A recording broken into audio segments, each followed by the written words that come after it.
Natalia Soneta, NIM 91, Program Studi Ilmu Pemerintahan, Fakultas Ilmu Sosial dan Ilmu Politik, Angkatan 2021, Universitas Palangkaraya.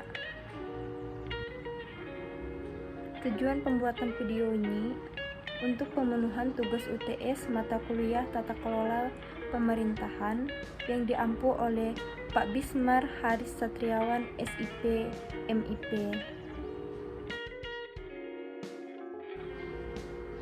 Di sini saya menjelaskan tata kelola pemerintahan dalam perspektif sound governance, democratic governance, dan dynamic governance. Yang pertama, pengertian sound governance, yang dimana konsep dari kata sound ini diartikan sebagai layak, pantas, atau ideal. Jadi, sound governance ini adalah konsep tata kelola yang baik, digunakan untuk karakterisasi tata kelola dengan kualitas unggul dalam fungsi, struktur, proses, nilai, dimensi, dan elemen yang diperlukan dalam pemerintahan dan administrasi. Saat ini, pemerintah Indonesia mencoba mengimplementasikan konsep pemerintahan yang terinspirasi dari konsep sound governance tentang pelaksanaan pelayanan terpadu satu pintu oleh BPKM. Contoh, pada tanggal 11 Januari tahun 2016, pemerintah secara resmi meluncurkan layanan izin investasi 3 jam di PTSP Pusat Badan Koordinasi Penanaman Modal atau BKPM. Layanan izin investasi ini merupakan layanan yang diperuntukkan guna mendorong investasi padat. Karya yang dilakukan ini di hadapan 400 undangan terdiri dari jajaran Menteri Ekonomi Kabinet Kerja, Duta Besar Negara Sahabat, Asosiasi Bisnis Asing, perwakilan pengusaha, serta calon investor potensial dan undangan lainnya. Pelayanan ini merupakan bagian dari revolusi mental yang merupakan penyederhanaan perizinan dan mewujudkan efisiensi dan efektivitas dalam pemerintahan. Produk-produk perizinan yang akan diberikan pada investor layanan izin investasi 3 jam ini adalah seperti izin investasi nomor pokok wajib pajak atau NPWP, rencana penggunaan tenaga kerja asing atau RTPTKA, dan sebagainya. Sound governance memiliki 10 dimensi, yaitu meliputi yang pertama, proses. Proses ini menjelaskan bagaimana sound governance ini dijalankan, di mana struktur ini menjelaskan dan memberikan arah bagi prosesnya.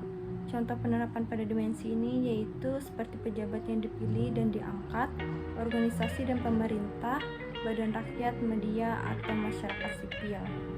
Yang kedua, struktur. Struktur ini wujud strukturalnya dibentuk dan dijalankan secara vertikal dan horizontal.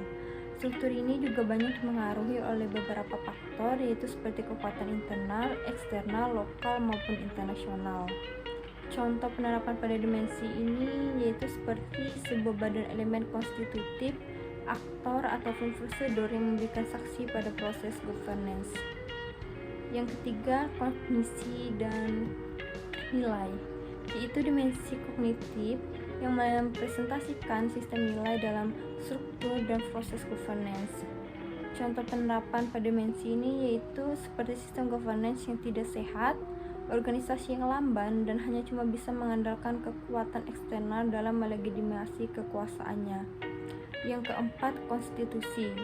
Konstitusi ini adalah dokumen dasar yang menjadi cetak biru dalam sistem governance. Contoh penerapan pada dimensi ini yaitu seperti lemahnya sistem governance dan kurangnya terorganisasi. Yang kelima, organisasi dan institusi. Organisasi ini dikatakan penting karena legitimasinya masih mengandalkan institusionalisasi yang memberikan fitur normatif dalam mendukung kejelasan dalam sistem governance. Contoh penerapan pada sistem ini yaitu legitimasi ini masih mengandalkan kelembagaan yang memberikan mereka pengakuan dalam sistem pemerintahan. Yang keenam, manajemen dan kinerja. Ini yaitu transmisi sistem yang membuahkan hasil dengan menetapkan suatu aturan regulasi nilai pada sistem kinerja organisasi. Contoh penerapannya yaitu seperti manajer harus selalu mengawasi atau memantau kinerja pegawai setiap hari agar ia tahu apakah kinerja organisasi tersebut berkembang atau tidak. Kemudian yang ketujuh yaitu kebijakan. Kebijakan ini yaitu dimensi yang memberikan arahan atau panduan yang jelas bagi elemen atau dimensi pasar untuk struktur dan manajemen. Contoh penerapan dimensi ini yaitu seperti di sini partisipasi rakyat sangat penting yang diharapkan. Karena partisipasi rakyat, kepercayaan pada organisasi publik akan menurun atau bisa disebut dengan krisis governance. Kemudian yang kedelapan ada sektor. Sektor ini sangat membutuhkan partisipasi dari rakyat, manajemen yang mampu dan pengetahuan keahlian dalam kinerja organisasi publik. Contoh pada dimensi ini yaitu seperti lebih difokuskan pada sektor spesifik meliputi industri, pertanian, desa, kota, transportasi, kesehatan, ataupun area lainnya. Selanjutnya yang kesembilan ada kekuatan internasional, yaitu peran penting dalam mendefinisikan parameter dan kualitas governance di berbagai negara. Contoh penerapan pada dimensi ini yaitu seperti sistem reformasi yang diselenggarakan bersifat cengkokan, tidak secara alami dan memiliki akar yang kuat untuk menunjang bumi atau dunia. Kemudian yang terakhir yang 10 yaitu etika. Etika ini adalah pondasi pokok dari nilai etika kebutuhan akuntabilitas, struktur, dan nilai transparansi. Kemudian contoh pada dimensi ini yaitu seperti untuk menghindari penyalahgunaan korupsi dan sistem untuk menghindari prinsip buta efisiensi ekonomi dalam manajemen dan administrasi. Yang kedua, democratic governance.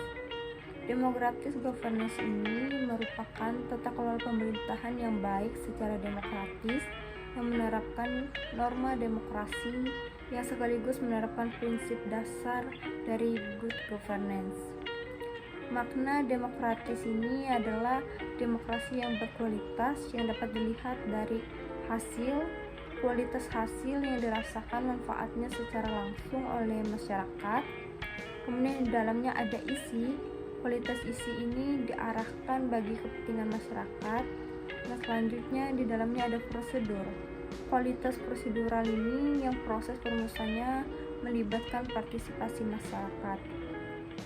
Tata kelola pemerintahan yang baik secara demokratis dimaksudkan di sini adalah bentuk pemerintahan yang semua warga negaranya memiliki hak setara dalam pengambilan keputusan yang dapat mengubah hidup mereka. Yang ketiga, dynamic governance. Dynamic governance atau tata kelola pemerintahan yang dinamis adalah hasil peningkatan kapasitas untuk pembangunan jalur yang adaptif dan kebijakan yang adaptif sehingga dihasilkan eksekusi pengambilan keputusan dari suatu kebijakan yang bersih, efektif, dan efisien.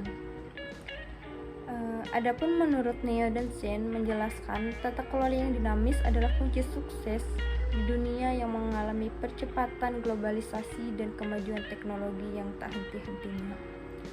Dinamisme dicirikan oleh ide-ide baru, persepsi segar, peningkatan terus-menerus, tindakan cepat, adaptasi fleksibel, dan inovasi kreatif. Sebagai contoh yaitu Korea Selatan. Korea Selatan ini adalah negara maju. Begitu banyak menghasilkan berbagai bentuk terobosan dengan menjadikan budaya inovasi menjadi kebiasaan dalam berbagai penyelenggaraan aktivitas negara berbasis elektronik dan ditunjang dengan infrastruktur yang begitu baik, jaringan internet tercepat. Negara Jepang dengan budaya malu, ketika mereka dinyatakan bersalah, maka tidak ada keraguan bagi mereka untuk mengundurkan diri.